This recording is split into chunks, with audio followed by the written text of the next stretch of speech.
Yo, what's up, Hoops Talk Central family? Welcome back to the channel where we talk all things WNBA, break down the biggest moves, and celebrate the game we love. Today, we're diving into some serious off-season drama that could change the game for the Indiana Fever. What if I told you that Elena Delle Donne is not just available, but could be the key to the Fever's championship hopes? And with Satou Sabally reportedly leaning toward the New York Liberty, the Fever might need to pivot fast. If you're new here, make sure to hit that like button and smash that subscribe button. We're on the road to 500 subscribers, and I know y'all can help me get there before the month ends. Let's grow this community together. All right, let's get into it. Today, we're talking about one of the wildest moves in the offseason so far. The Washington Mystics did not core Elena Delle Donne. Yes, you heard that right. After making it clear that she no longer wanted to play there, the Mystics still cored her last season, essentially forcing her to sit out the entire year. Now, EDD is an unrestricted free agent, and with the recent reports that Satou Sabally might be eyeing the New York Liberty, the Fever could be out of the Satou sweepstakes. If that's the case, pivoting to Elena Delle Donne might be the best move they can make. Let's talk about why the Indiana Fever need to get on the phone right now and make this happen. I'm talking about going all in for EDD because this move could change everything for the Fever. First off, let's talk about what Elena Delle Donne brings to the table. She's a two-time MVP, a seven-time All-Star, a WNBA champion, and oh yeah, the first player in league history to join the 50-40-90 club. That's 50% from the field, 40% from three, and 90% from the free throw line in a single season. Elite, certified bucket getter. Even during the 2023 season dealing with injuries, she still averaged 16.8 points per game on 49% shooting. Like, come on, man.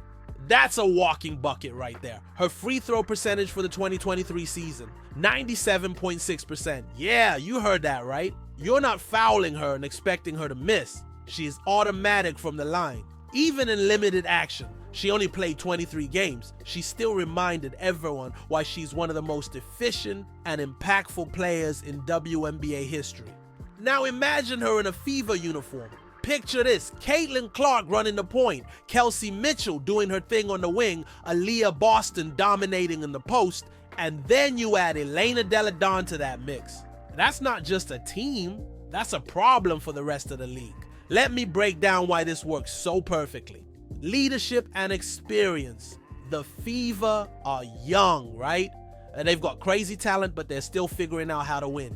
EDD has been there, done that, and got the championship ring to prove it. She knows how to show up in big moments. Bringing her into that locker room would be like adding a cheat code for leadership. And let's be real, she could mentor Caitlin Clark, helping her develop that killer instinct and championship mindset. You're talking about one of the most clutch players in WNBA history, mentoring one of the most exciting young stars we've ever seen. Y'all don't want to see what that looks like in a couple of years. It's unfair. Offensive versatility, Elena Delle Donne can score from anywhere on the court. Post-ups? She's got it. Mid-range, automatic, three-point line, splash. And let's not forget she's a career 93.7% free throw shooter. That's the highest in WNBA history, by the way. With Caitlin Clark's playmaking, EDD would get so many open looks. Imagine Caitlin driving to the hoop, drawing the defense, and then kicking it out to EDD for a wide open three. That's barbecue chicken, folks. And it's not just about spacing. EDD's ability to post up gives the Fever another dimension. When defenses collapse on Clark or Mitchell, EDD can operate down low, using her size and skill to either score or pass out to the open shooter. She's so versatile that she can adapt to whatever the game needs. She's a player that forces defenses to pick their poison, and with the Fever's talent, there's no good option. Defensive impact. Let's not sleep on her defense either. Delle Donne is versatile enough to guard multiple positions. Pair her with Aliyah Boston in the paint, and suddenly the Fever's defense goes from good to elite. Opposing teams won't know what to do. Switch, double team, pray, all of the above. Her ability to switch onto guards or hold her own against bigger forwards gives the Fever so much flexibility on defense. And let's be real, with Boston protecting the rim and EDD adding help side defense, teams are going to struggle to score inside. Synergy with the core. This is where it gets scary. You got Caitlin Clark running pick and rolls with Aliyah Boston, right? Now add EDD popping out for a jumper or diving to the rim. Or how about Kelsey Mitchell attacking the basket while Delle Donne spaces the floor on the weak side? The options are endless. The Fever's offense would be dynamic and nearly impossible to guard. Let's break down some specific plays. High ball screen, pick and pop with Caitlin Clark. Clark sets up at the top of the key, and EDD comes up to set a high screen. If the defense hedges or switches, EDD can pop out for a three-pointer or move into a mid-range jumper. This forces defenses to make a choice, a hedge on Clark, leaving EDD open, or stay back, which allows Clark to drive or pull up for her shot. It's a deadly combo that keeps defenses guessing. Motion offense with dribble handoff. Clark and Delle Donne. Clark and EDD can execute a dribble handoff at the wing or perimeter. If the defense collapses on Clark, EDD can shoot or drive. If they focus on EDD, Clark can either shoot or drive to the basket. This creates multiple scoring threats and keeps defenses on their toes. Weak side action, Kelsey Mitchell and Delle Donne.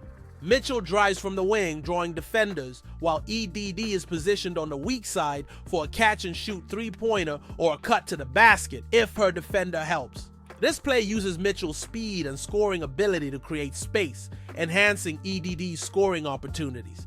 Pick and roll, pick and pop with Aliyah Boston.